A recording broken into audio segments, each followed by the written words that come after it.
So before we move into the message, let's pray and ask the Lord to minister to us. So let's pray. Father, we come before your throne of grace and we thank you for this one more day you have given to us. Lord, you help us to learn your word and help us to apply to our personal lives, because apart from your word, nothing will change us, O Lord. And we pray and we ask you this time that you minister to us through the preaching and teaching of your word. And once again, we thank you so much for sending your son Jesus, who came and who died on the cross to offer the wonderful gift of salvation to each one of us who believed in you, O Lord. We thank you so much, O Lord, for the grace you have bestowed upon us. Lord, we were sinners, unworthy, wretched, but Lord, in your grace, with your grace, by your grace, you saved us. We thank you so much for your grace. Oh, Heavenly Father, once again we worship you, we praise you. We thank you, Lord, for choosing us, electing us, and justifying us through the blood of your Son, Jesus. This time, as we come together as a church, Lord, you help us to learn the deeper truths of your word, O God, and help us to practice the word in our day to day lives and speak to us and encourage us, oh God. Thank you once again for the wonderful, Lord, time you are giving us week after week to come together as a church. Oh Lord, we are waiting for our physical gathering, oh Lord. You help us, oh Lord Jesus, to really wait upon you, and you remove this, Lord, COVID-19, so that we can come as the body of Christ and worship you and spend quality time in your presence with the saints of your body, O Lord.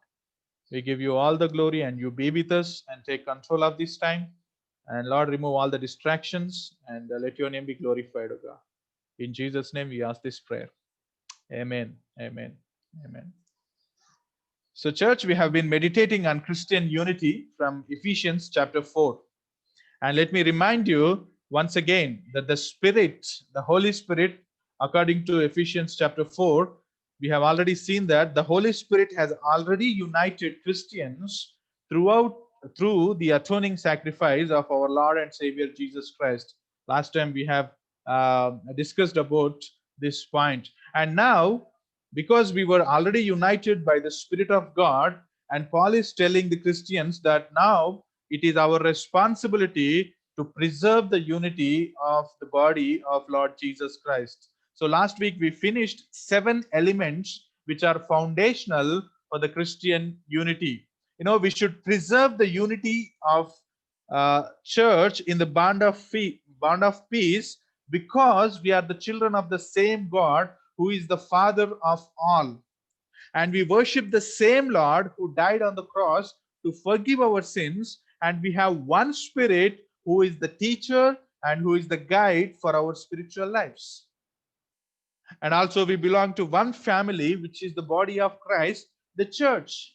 We have one faith, we witness the same one baptism, and we hold on to one faith. These are the 7 foundational truths last time we discussed, which are important for the unity in the context of the universal church. You know, today we are going to meditate from verses 7 to 12 from Ephesians chapter 4.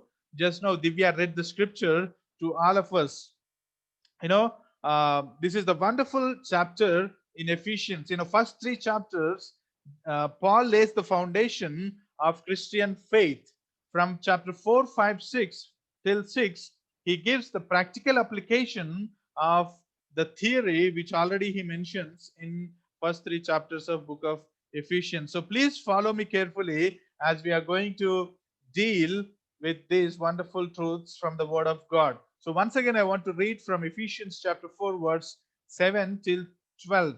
But grace was given to each one of us according to the measure of Christ's gift. Therefore, it says, when he ascended on high, he led a host of captives and he gave gifts to men. In saying he ascended, what does it mean? But he had also descended into the lower regions of earth. He who descended is the one who also ascended far above all the heavens, that he might fill all things. And he gave the apostles, the prophets, the evangelists, the shepherds, and teachers to equip the saints for the work of ministry, for building up the body of Christ. Before starting, I just want to give a small illustration. There was a medieval Jewish astrologer who is also a prophet. He prophesied that the king's favorite horse would soon die. He prophesied that the king's horse will soonly die. Sure enough, the horse died a short time later. The king was outraged at the astrologer, a prophet, certain that his prophecy has brought about his horse's death. He summoned and commanded this astrologer and prophet, and he said, "Prophet, tell me when you will die. Tell me when you will die." The prophet realized that the king was planning to kill him immediately. No matter what answer he gave, so he had to answer very carefully because he already knew that king was planning to kill him. And he said, I do not know, my king, when I will die. I do not know, my king, when I will die. And he answered finally, I only know that whenever I die, the king will die 3 days later. I only know that whenever I die, the king will die 3 days later. No? Wise prophet. Okay, right. So the title of my message today is Church Diverse Yet United. Church Diverse Yet United. I think it will take 2 to 3 weeks to finish the sermon. But let us focus on few verses today from chapter 4, verse 7 till 12. Apostle Paul, after laying the foundation for Christian unity, now he turns to diversity of gifts in the body of Christ. In verse 7, he says, "But grace was given to each one of us according to the measure of Christ's gift." Grace was given to each one of us according to the measure of Christ's gift. Church, though the church of Lord Jesus Christ is one body, it is diverse in its gifts and functions. Please listen to me carefully. Though the church of Lord Jesus Christ is one body, it is diverse in its gifts and functions. To give the same example I shared last week, the way India is one country with different people in different states, with different languages, church is also one body of Christ Jesus with different people, with different languages, and with different spiritual gifts. It is one body, but different people with different languages and with different spiritual gifts. We all know that different colors will give beauty to the rainbow in the sky. Different musical notes give melody to a song. In the same way, different and diverse gifts of individuals in the church brings beauty to the body of Lord Jesus Christ. But let us not forget that unity does not imply uniformity. Unity does not imply uniformity, and diversity does not imply divisions. Diversity does not imply divisions. So here, Paul clearly explains the diversity of the spiritual gifts in the body of Christ Jesus. So I will be sharing 3 insights today with you. 3 insights. The first one is foundation for diversity in spiritual gifts. And the second one, focus of diversity in spiritual gifts. And the third one, fruit of diversity in spiritual gifts.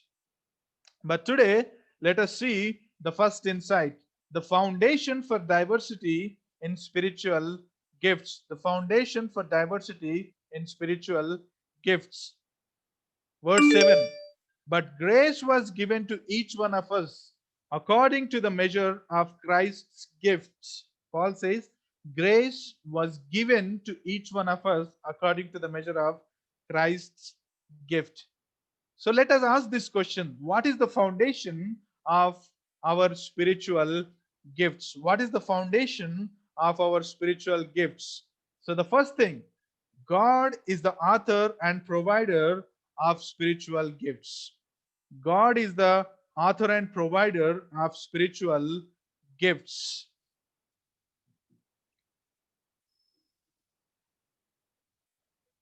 So it is God who gives gifts to his members.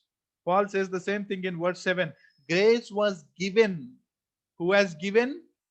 It is God. Through his grace, he has given the gifts to his members. How does he give? By grace, Paul says, according to the measure of Christ's gift. By grace, according to the measure of Christ's gift. We all know that the meaning of the word grace is an unmerited favor to undeserved people. It is an unmerited favor to undeserved people. We all are saved by grace of God, and also here, according to the context, we receive the gifts by the grace of God. Let me tell you here, those who are saved by the grace of God alone are given the spiritual gifts. Please follow me carefully.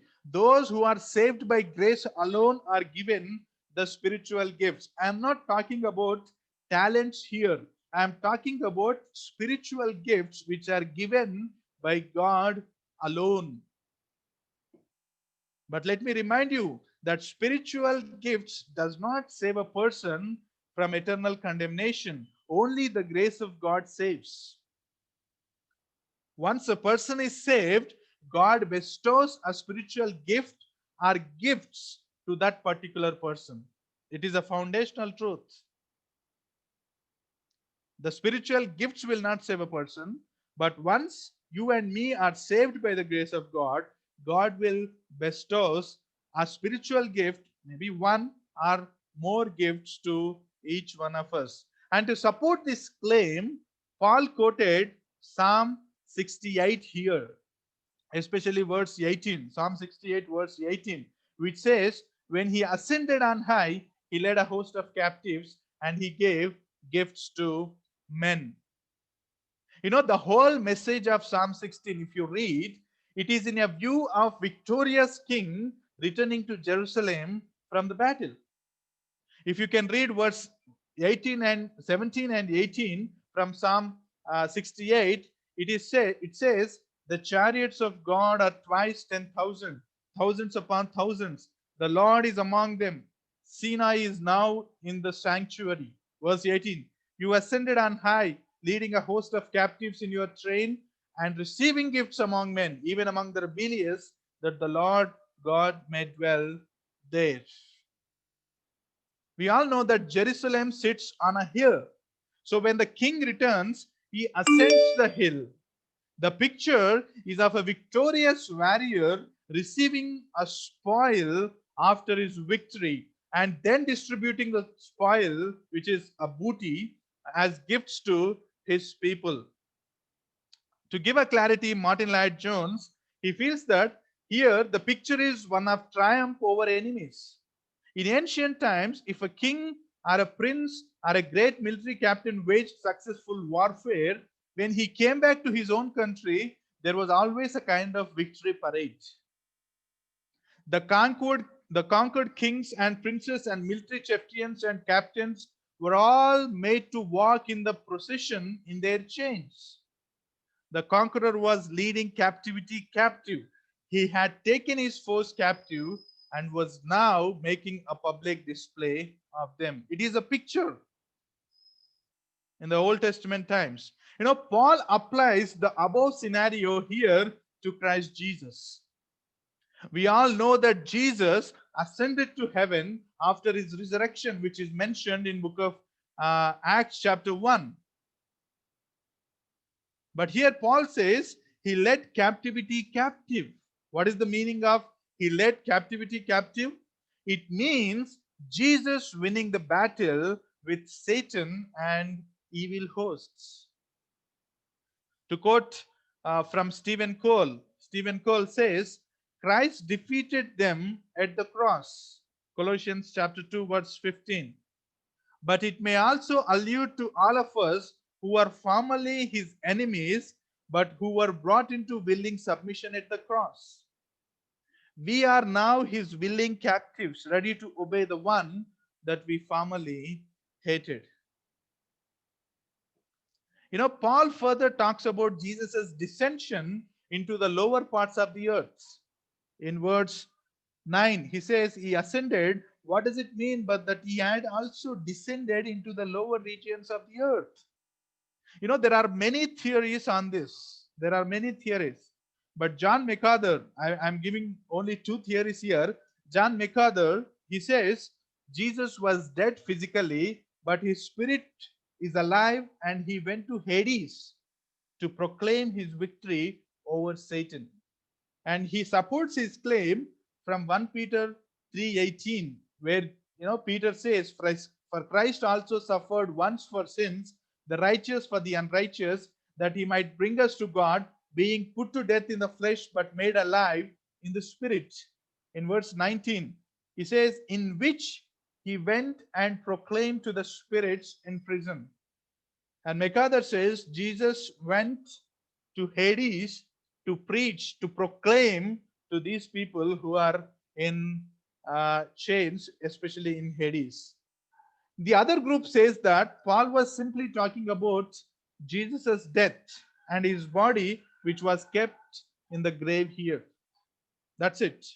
But there are other people like John MacArthur, they hold on to other view. So ultimately the point here is, after winning the victory over Satan, Jesus ascended to heaven and he gave the gift of the Holy Spirit to the church.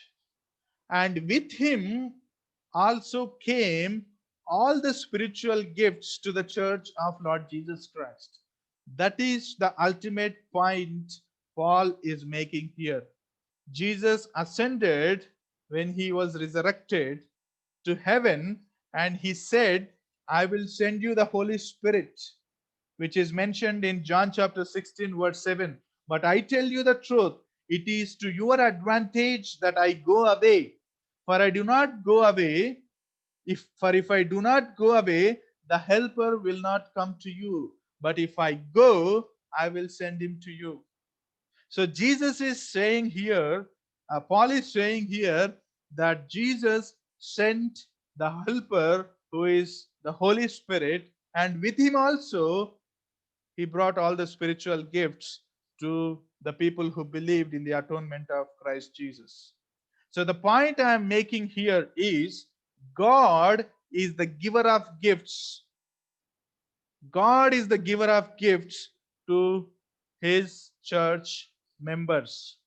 Paul is laying the foundation of diversity in the church by bringing God into the picture as the author and giver of the gifts. That is the point Paul is making here. So that is the first point. And the second foundation for diversity of gifts, second foundation of diversity of gifts is that these gifts are given to each one. These gifts are given to each one. Verse 7, well, Paul says, but grace was given to each one of us. Please see that word, each one, in the words. Each one of us here means each member of the body of Christ who is saved by his grace. Each member of the body of Christ who is saved by his grace. Every believer of Christ is gifted by a spiritual gift. Please listen to me carefully. Every believer of Christ is gifted by a spiritual gift. Some believers are gifted more than one spiritual gift, but the truth is, every believer, every follower of Lord Jesus Christ is gifted by a spiritual gift. So there are other scriptures which says the same thing. In Romans chapter 12, verse 3, in the same context of spiritual gifts, Paul says, by the grace given to me, I say to everyone among you not to think of himself more highly than he ought to think, but think with sober judgment, each according to the measure of faith that God has assigned. So Paul says each. The same thing. Also in 1 Corinthians chapter 12, after mentioning the different spiritual gifts, Paul says in verse 11, all these are empowered by one and the same Spirit who portions to each one individually as he wills. So here again we see the word each one. So I will be going to Romans chapter 12 and 1 Corinthians 12 because these two chapters deal with the same theme of spiritual gifts in my sermon. So the point here is every person who believes in the Lord Jesus Christ is a recipient of the spiritual gift or gifts. Let me repeat. Every person who believes in the Lord Jesus Christ is a recipient of the spiritual gift or spiritual gifts. This is the foundational for the diversity of spiritual gifts in the body of Lord Jesus Christ. That is the second one. And the third one and the final foundation for diversity in spiritual gift is that that there are different gifts given by God to the church of Christ. There are different gifts given by God to the church of Christ. Please understand this. Please understand this. Gifts are given by one God. Gifts are given to each member of the church, but the gifts are diverse, are different in the body of Christ. Given by one God, given to each one of us, but gifts are diverse, are different in the body of Lord Jesus Christ. What are the different and diverse spiritual gifts mentioned in the scriptures? So I'll quickly share the scriptures here. Ephesians chapter 4:11, we are going to meditate on the same words. And he gave the apostles, prophets, evangelists, and shepherds and teachers. These are different people with different gifts. So Ephesians chapter 4 verse 11. And the second scripture I want to share is 1 Corinthians chapter 12 verse 8 to 11. These are all the spiritual gifts. Please follow. I marked it in different color. Utterance of wisdom, utterance of knowledge, faith, gifts of healing, working of miracles, prophecy, ability to distinguish between spirits, tongues, and the interpretation of tongues. These are all different spiritual gifts given to the body of Lord Jesus Christ. The third scripture is in Romans chapter 12, verse 6. See here in verse 6, it is prophecy. Verse 7, if it is service and teaching. Verse 8, it is exhortation. Also contribution, giving. Also leading. And also acts of mercy. These are all different spiritual gifts given to the church of Lord Jesus Christ. But here, according to the context, in Ephesians chapter 4, verse 11, Paul says there are apostles, there are prophets, there are evangelists, and there are shepherd teachers in the church. All these are different people with different gifts in the body of Lord Jesus Christ. And let us see who these people are in the New Testament. Let us see who are these people in the New Testaments. Apostles. Apostles of Christ are eyewitnesses of the risen Lord. They saw Jesus. They were with Jesus. And they are the one sent by Lord Jesus Christ to different parts of Jerusalem, Judea, and Samaria to preach the good news of the Bible. They were eyewitnesses of the risen Lord. In one sense, all Christians are sent ones. Apostles are like, messengers of the Bible, messengers of the good news. In one sense, all Christians are the sent out people into the world as Christ's ambassadors. But when Paul used the word apostles here, he is talking about apostles who had been with the Lord, who were sent by the Lord and who were eyewitnesses of the Lord. In that sense, there are no apostles today, though many are claiming themselves to be one. We see the name, apostles like, Shankar, apostle, Jeevan. But if you see, there are no apostles in the New Testament because apostle is an eyewitness of the risen Lord. And the second group of people Paul mentions here, prophets. And we all know that prophets were spokesmen of God in the Old Testament. They used to receive the word from God and they used to give the word to the people. They were like mediators. They were mouthpiece of God. People say that, some people say that this gift is seized and there are no prophets today. But we believe that there are some people who are still prophesying, especially in terms of rebuking sin and for the encouragement of the believers in the context of the local church. And we do believe that a prophecy should be tested before sharing with the church. Why? Because its purpose is for building up of one another. And Paul, if you see in Ephesians chapter 2, verse 20, in second chapter, he says, built on the foundation of the apostles and prophets, Christ Jesus himself being the cornerstone. When I was in chapter 2, when I shared the message from these verses, I shared that, the church, the early church was built on the foundation of apostles who proclaimed the gospel to various parts of Jerusalem, Judea, and Samaria. And there were prophets in the New Testament as well. And this church was formed on the foundation of these two groups of people, Jesus being the cornerstone. There are some people who say that, there are no prophets today, but we believe that, there are some people who are still prophesying, especially in rebuking the sin of a person, and also giving prophecy for the edification of one another in the context of the local church.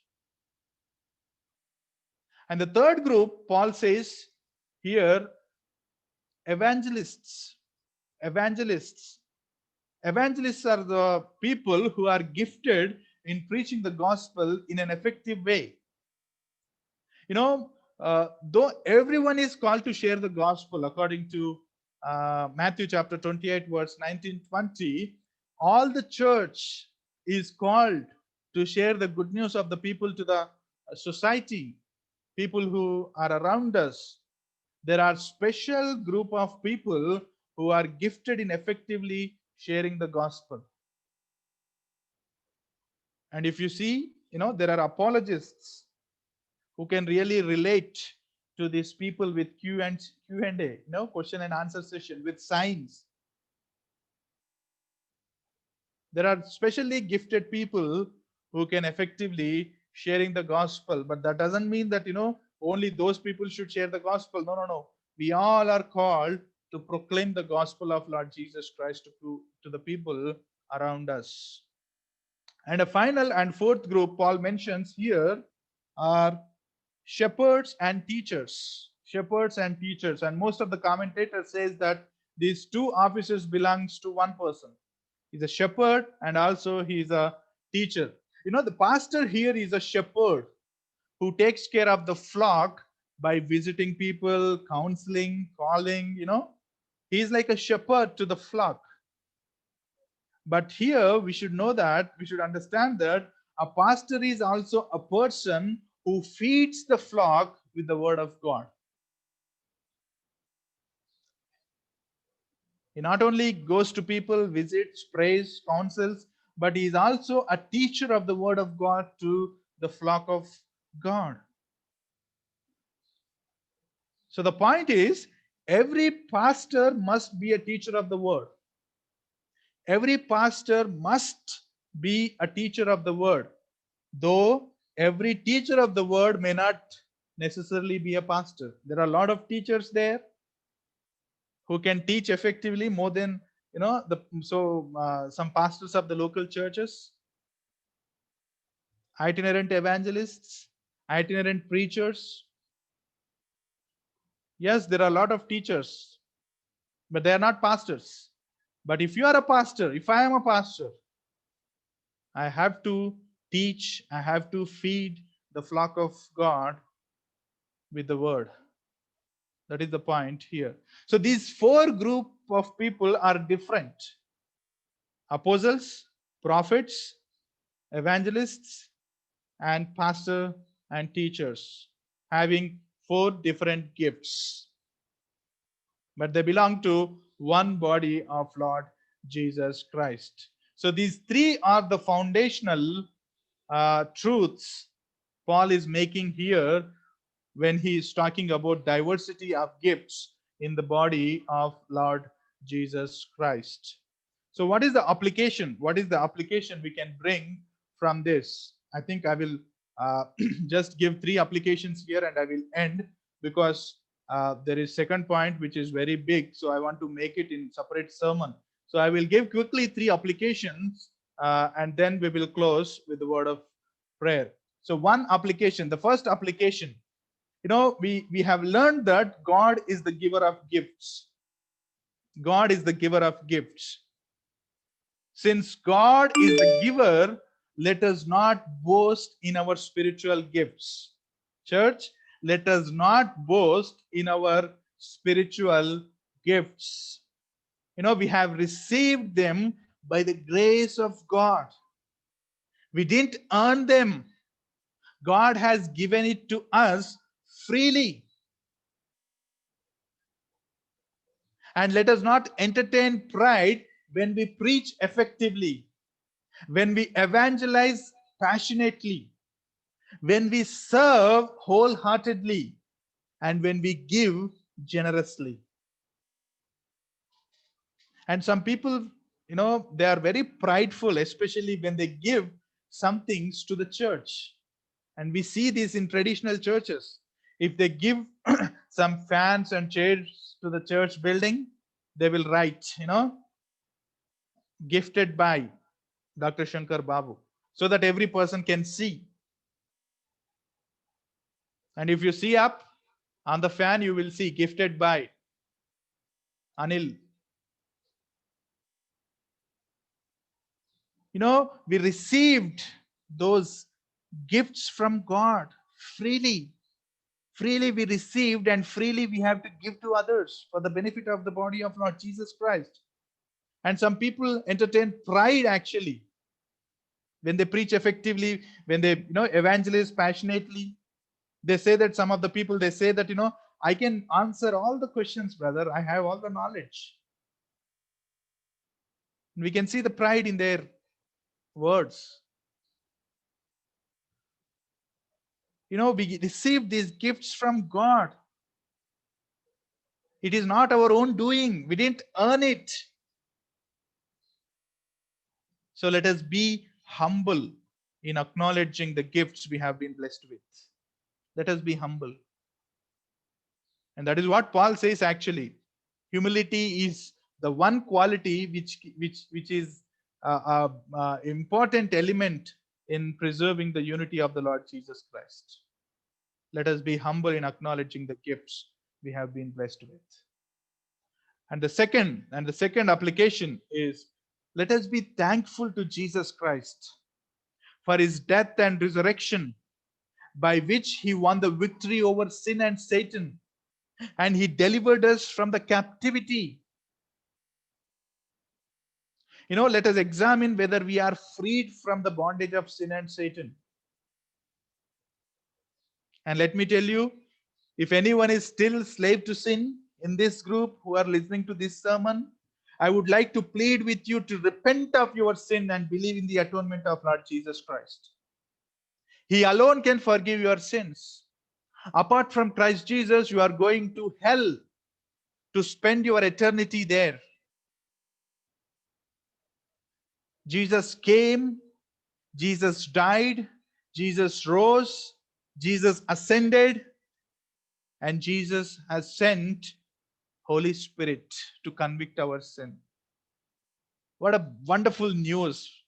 The good news of the Bible. And if anyone is still a slave to sin, and let me tell you that there is a hope for you. Because Jesus ascended. He won the victory over Satan. He won the victory over death. And since he won the victory, we, the people, also can receive that victory in believing in the atonement of Christ Jesus for the forgiveness of our sins. And if you're an unbeliever, repent of your sins and come to Jesus Christ. If you are a believer of Christ Jesus, let us be thankful. Let us be thankful for Jesus, for what he has done on the cross. He pulled all of us from the clutches of hell. He saved us. Let us be thankful to Christ Jesus. Not only on Sundays, but each and every day of our lives. And the third and final application.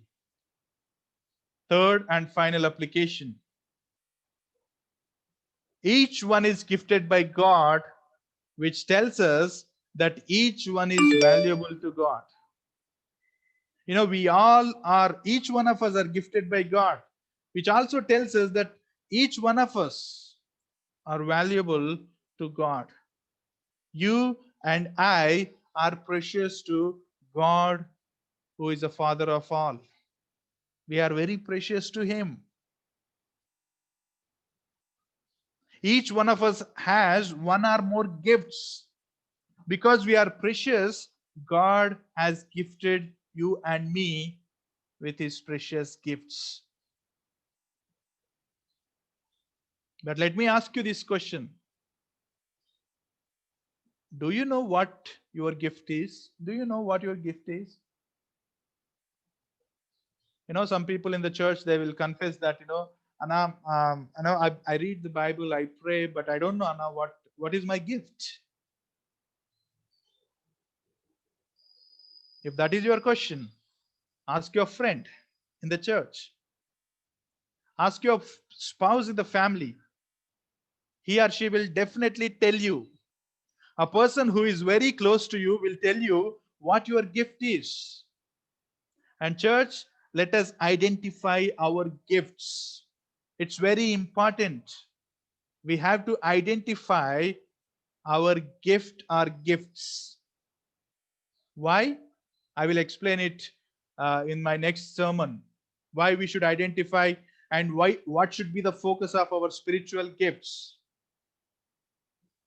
That is my next point in our meditation of the Word of God.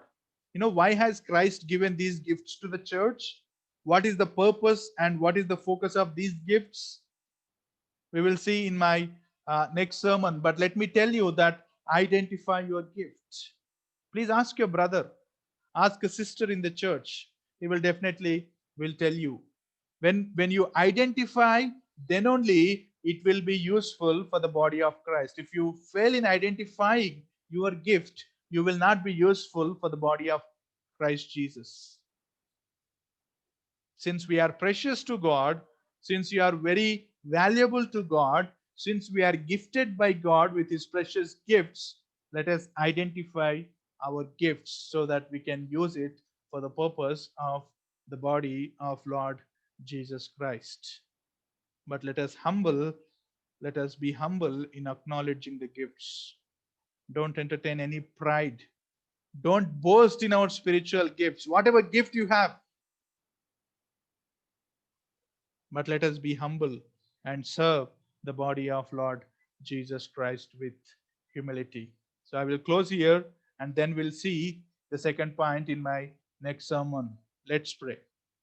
Father, we come before you and we thank you for once again speaking to us, especially the foundational truths of diversity in the context of spiritual gifts. Yes, Lord, you are the one who gives gifts to your children. We don't earn it, oh God. We received it by your grace.